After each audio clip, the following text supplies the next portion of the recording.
Dear life warriors, living and surviving are two different things. I think when we're women of color in corporate spaces, it is a challenge to find our voice and authority. We're young mothers raising our children while trying to really create our space in the corporate world, right? We just did that. In doing that, I know in my younger years, I put on a lot of masks to make myself fit in. 2020, I'm really intentional about my words, and I really kind of get vision boardish about, I'm like, 2020, I'm going in fearlessly.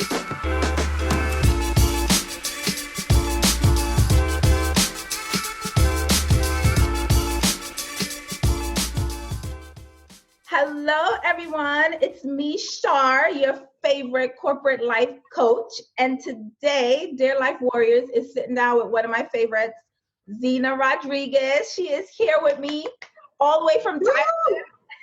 All the way from Thailand. Zina is co-founder and CEO for ZND Consultant. We're going to learn all about what they do. Super, super excited about that initiative that you started. She is a mental health advocate as well as a behavioral health consultant.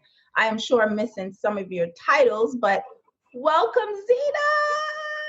Thank you. Thank you for having me, Shar. I'm so excited to be a part of this. And hello, I am Zina, AKA the Warrior Princess, right? So it is in my DNA through and through.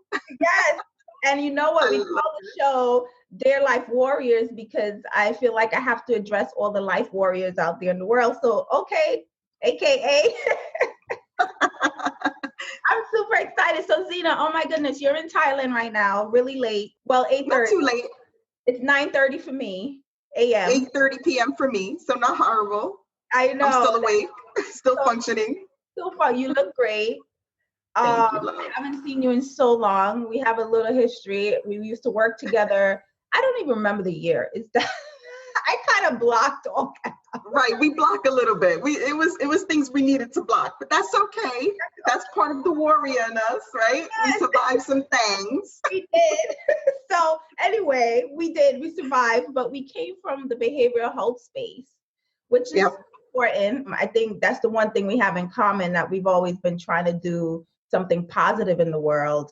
And one of the things that you did, and I don't know when you started ZND Consulting, I think we kind of started our entrepreneurial journey almost the same time.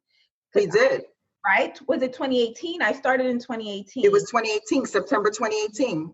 And it was right when we needed to. It was right after our experience. We needed to transition. That's crazy. Yeah, but you know what? We both, because I know I left corporate saying, I'm not going back. I'm done. Right. Did you feel the same way? Did it automatically happen for you when you left? It did. And I did it and I left. It was, I think there was just a place of finding my authenticity and finding my own voice. I can't not say this. I think when we're women of color in corporate spaces, it is a challenge to find our voice and authority. It's just real. And I can only be as real as I am because I just turned 50. So I don't care no more. Listen. Okay, you turned 50. We got to touch on that. Oh my God. But I think this goes kind of, with the discussion. I think I cannot not say this and have this type of discussion with you without bringing this to the table in light of everything where the world is and what we're trying to recognize. I know throughout, and we have a similar journey, even, we grew up in New York City, urban environment. There's a resilience that you have to thrive in those environments. Yes. We were young mothers raising our children while trying to really create our space in the corporate world, right? We just did that. In doing that, I know in my younger years, I put on a lot of masks to make myself fit in.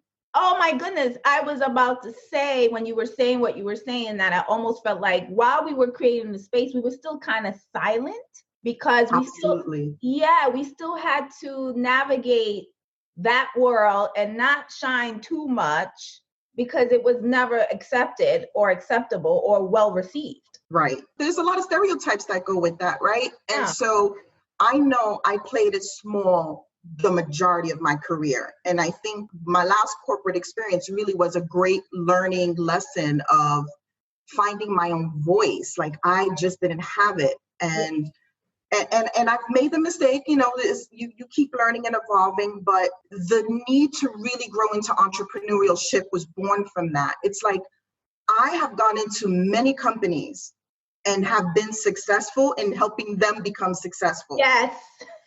I could do this for myself. That's exactly how I felt. I was like, enough is enough.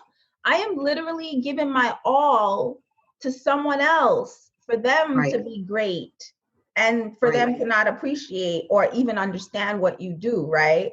So that was exactly my mindset. I was like, I'm going to just do this for myself. Why work so hard for somebody else? Yeah. So that was the birth of me for entrepreneurship. And it's not an easy path. No. It's not my comfort level. I've really had to push myself out of it. And in that process, so 2018, I launched it. I got a really big contract with the company that worked out really well. I was with them for a year, which kind of brought me here to Thailand because I consulted with this company here. They were pursuing me to come relocate here. And I'm like, I can't do that. I have a family back home. And I finally made the decision end of the last quarter of 2019. Wow. And moved January 20th, right? Because I said, January 2020. I'm really intentional about my words, and I really kind of get vision boardish about, I'm like, 2020, I'm going in fearlessly. And if you like look at my social media posts from back then, it was like, I'm claiming fearless. I'm going in. I don't know what I'm going into. I'm going to a different country. It's out of my comfort zone. I kind of know the environment I'm going into. Not sure if it's right, but I'm going to do it anyway because there was just this real spiritual calling to be there. Wow. Who the hell knew that 3 months into it, the pandemic was going to hit. I was working for a company who depends on international travel. Oh, geez. And it was going to collapse. Oh, yeah. So in this process of making this really big, fearless leap of faith, everything came tumbling down in a sense. Yeah. Right? Mm-hmm. Lost that opportunity, lost income, lost everything, and have been here throughout, which look, life does that.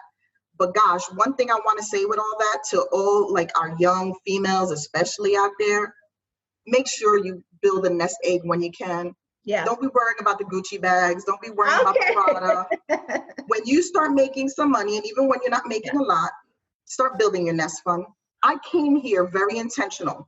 Yeah. I came here with a backup plan. I was ready. So, you know, I'm making, I have no problem saying this. I went from making really amazing money to what I made when I was 18 years old in my first corporate job. Hello. And we have the same story, Zina. I have no shame in that. It's like, where's my money? Yes. But what it was for me, I was prepared for it.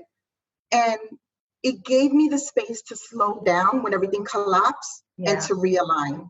So 2020, and it started the end of the quarter, was I need to align with my passion and purpose in life. I'm going into 50. What do I want to do for the next half? Yes. I have spent the first half raising my children, taking care of my family, taking care of other people's businesses. Where's Zina in this process? Right. Right. So really, this year has been about that. And so many opportunities are coming my way. Like I am flooded. I'm not even ready for it. Like I've got to build scale into the business. You are ready. That's why it's coming. Hello. Thank you, doll. Thank you, doll. Yeah.